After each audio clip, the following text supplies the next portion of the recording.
In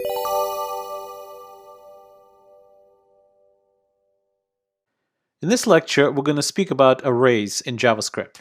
I'm assuming you already know what arrays are, but if you don't, arrays are just a collection of data. In JavaScript, however, since we have dynamic typing, arrays take on a pretty interesting set of properties. So right now I'm in Sublime Text and I'm looking at script.js and I'm located in the lecture 50 folder. Okay, so let me close the browser and let's create an array.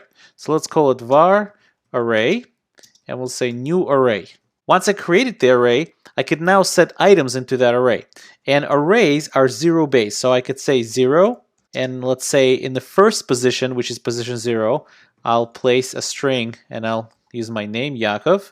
In the second position, which is position 1, I'll place a number, let's say 2.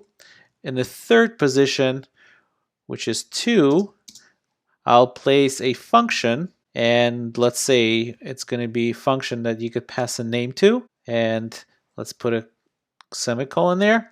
And all of this function is going to do is just going to say hello and whatever the name is plus name. Okay, so in the third position, which is right here, or the fourth position, I should say, I'm going to place an object literal.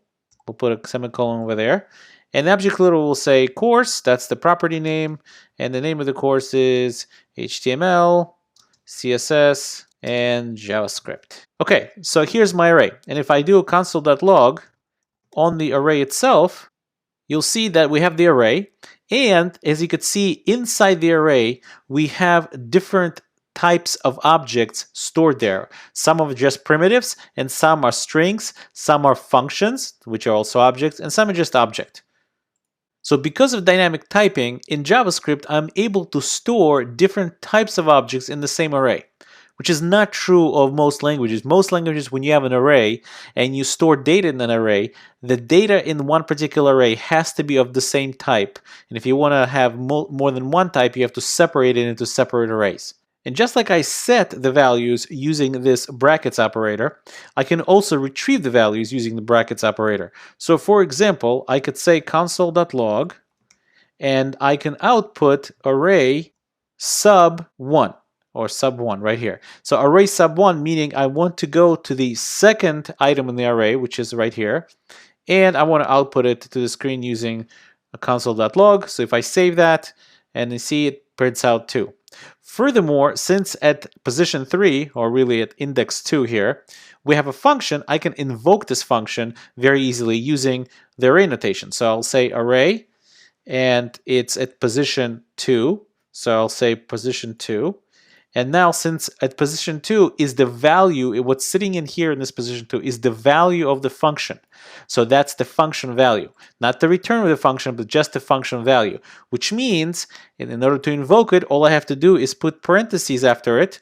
And once I do, I can save it and undefined. And the reason it says hello undefined is because I never passed name. So let's go ahead and say Yaakov and save that. Now it says hello Yaakov.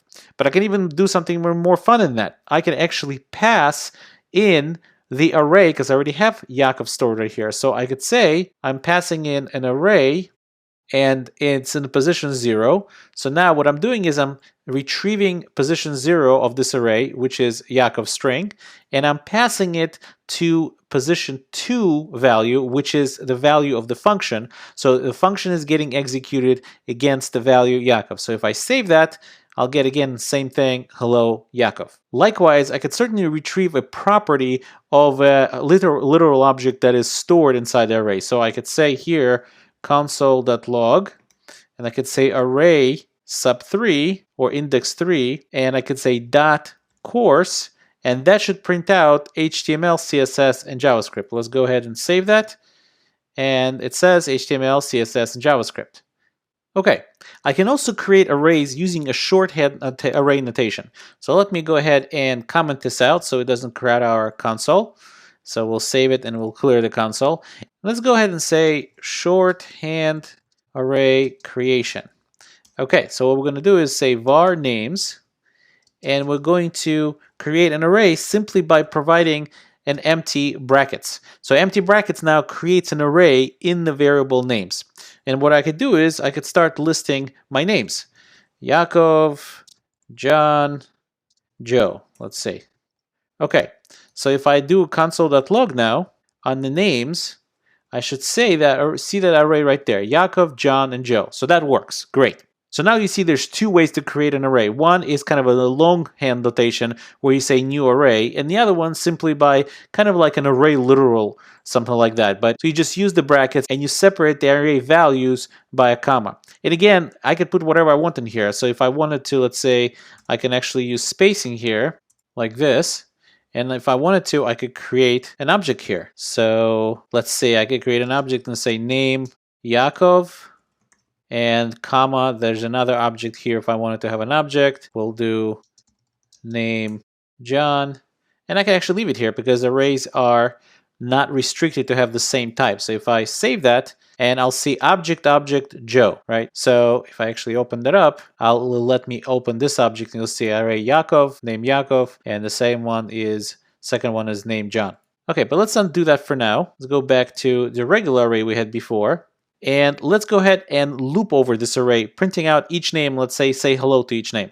So for that, we're going to use a regular for loop. We'll say var I equals 0.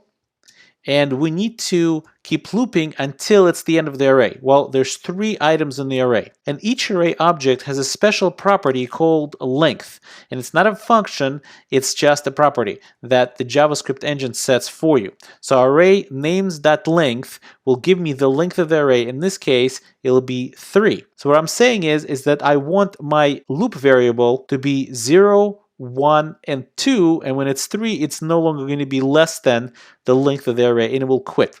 Okay, so let's go ahead and print hello to the console. So we'll say console.log, and we'll say hello, space, and then we'll say names, bracket I. So now every time through the loop, the I is going to change, and it's going to say hello to a different name. Let's go ahead and maybe comment that out so we don't see that on the console.